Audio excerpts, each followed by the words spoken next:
morning everybody. We are studying the topic, the making of nationalism in Europe. And under this topic, the subtopic we are going to study now is a new conservatism after 1850. Now children, the term conservatism, that means it's a political philosophy which emphasizes on importance of traditions.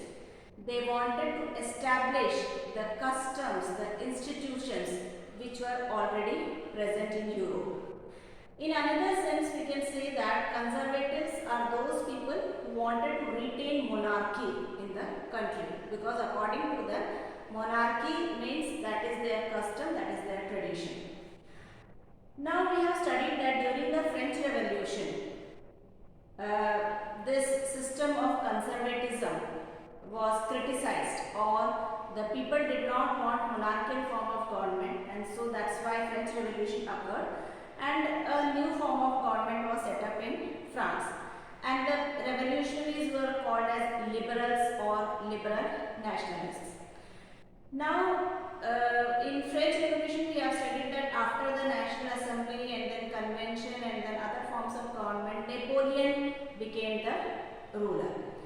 Then we have studied that Napoleon had conquered many parts of Europe, and in all the parts of Europe where Napoleon had conquered, he has dispossessed the monarchical form of government and he established his own rule in all the areas which he conquered. Now, after the death of Napoleon, or once Napoleon was defeated in the Battle of Waterloo, and when the power of Napoleon was reduced, so now all those nations from where this power of dynasty, the dynasties were dispossessed, all those nations met together and they decided that we want to bring back that conservatist order which was prevailing before Napoleon, or like which was done there in France before the French Revolution. So that type of conservatism they wanted to bring down. So again here the meaning of conservatism is they wanted to establish the traditional institutions.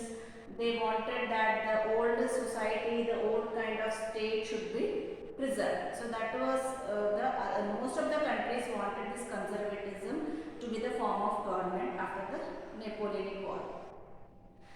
But these countries also felt that the way in which monarchy continued before the French Revolution, that type of monarchical system would hamper the growth of the country.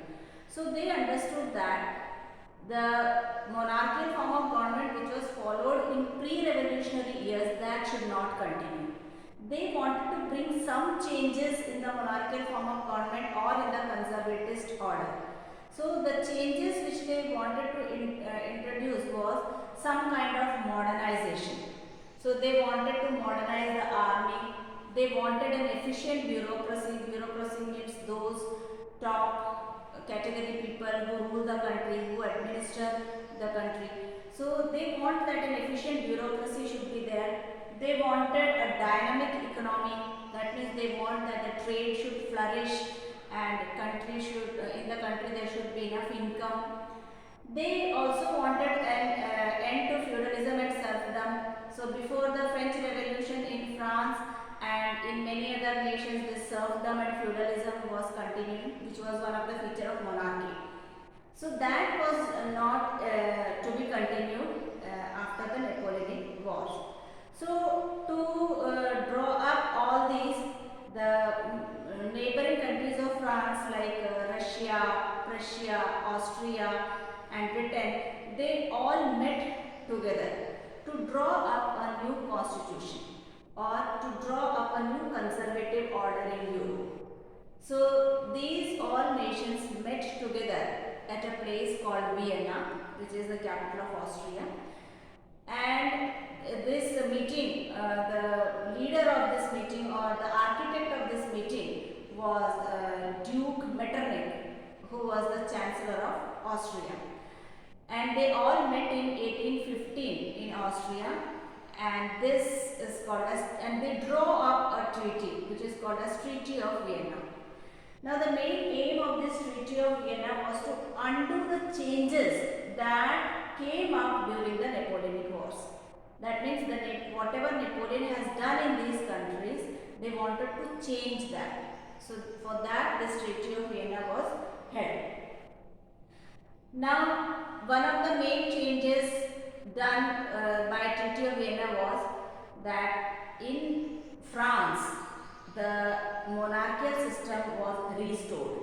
The Bourbon dynasty, which was ruling before French Revolution and which was removed during the French Revolution, that Bourbon dynasty was restored in France.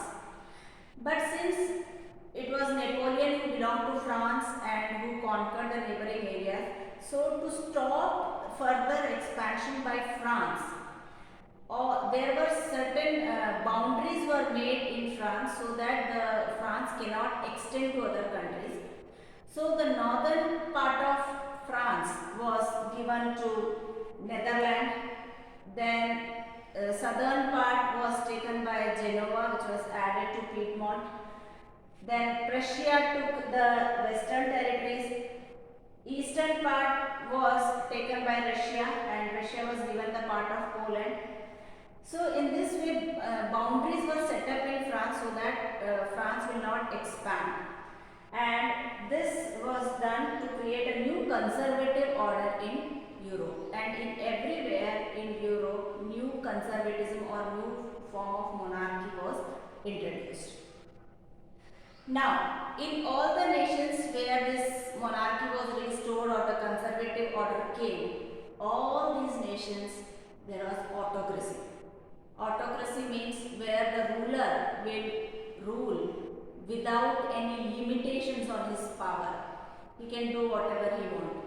So when there is no limitations on the power, such type of rule continued in Europe, in all the places where this conservatist order was there.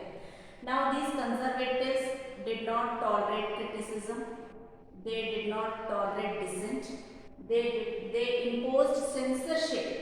That means they do not want to give people the right, all the rights which came up during the French Revolution, that means liberty, equality, fraternity, justice, all these rights were denied by these conservatives, and anything which was symbol of liberty and freedom, that was censored by this conservatist orders.